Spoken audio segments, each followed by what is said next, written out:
дар нишаст иброз гардид ки дар соли 2024 ба агентии хизмати давлатӣ 6548 мавод аз ҷумла аз дастгоҳи иҷроияи президенти ҷумҳурии Тоҷикистон ва ҳукумати ҷумҳурии Тоҷикистон 830 мавод, вазорату идораҳо, мақомоти иҷроияи маҳаллии ҳокимияти давлатӣ, ташкилотҳо 5167 мавод ва 551 муроҷиати хаттии шаҳрвандон ворид шудааст. Инчунин гуфта шуд, ки дар давраи ҳисоботӣ 11 ҷаласаи ҳайати мушовара ва 50 ҷаласаи машваратии назди директор баргузор карда шуда, масъалаҳои марбут ба татбиқи сиёсати давлатӣ дар соҳаи хизмати давлатӣ, иҷрои санадҳои меъёрии ҳуқуқии соҳа ва самтҳои асосии фаъолият, иҷрои дастуру супоришҳои президенти ҷумҳурии Тоҷикистон, дастгоҳи иҷроияи президенти ҷумҳурии Тоҷикистон ва ҳукумати ҷумҳурии Тоҷикистон баррасӣ гардида 318 қарорҳои протоколӣ қабул гардиданд. Аз ин шумора 288 адад иҷро карда шуда, 30 адади боқимонда мавриди баррасӣ қарор доранд. Дар соли 2024 аз ҷониби агентӣ 25 лоиҳа, 19 лоиҳаи санадҳои меъёрии ҳуқуқӣ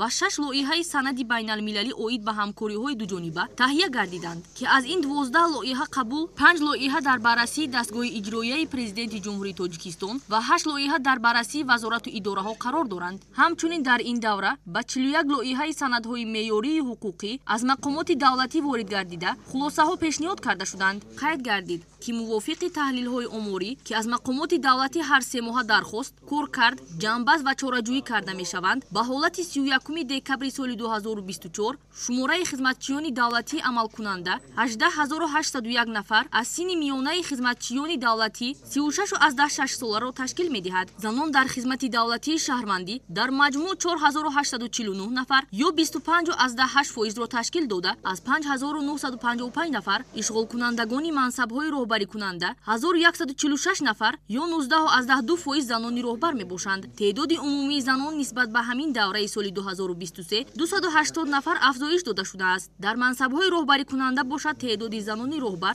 низ нисбат ба ҳамин давраи соли 2023 14 нафар афзудаанд. Теъдоди ҷавонони то 35 сола 9394 нафар 49,9%ро ташкил дода, нисбат ба ҳамин давраи соли 2023 567 нафар зиёд мебошад. Дар мансабҳои роҳбарикунанда теъдоди ҷавонони то 35 сола 1717 нафар 28,8% буда, нисбат ба ҳамин давраи соли 2023 120 нафар афзоиш дода шудааст. Бояд гуфт, ки агентии хизмати давлатӣ минбаъд низ фаъолиятро дар доираи ваколатҳои худ самаранок ба роҳ монда, барои татбиқи сиёсати давлатӣ ва қонунгузории соҳаи хизмати давлатӣ дар мақомоти давлатӣ тадбирҳои заруриро роҳандозӣ хоҳад кард.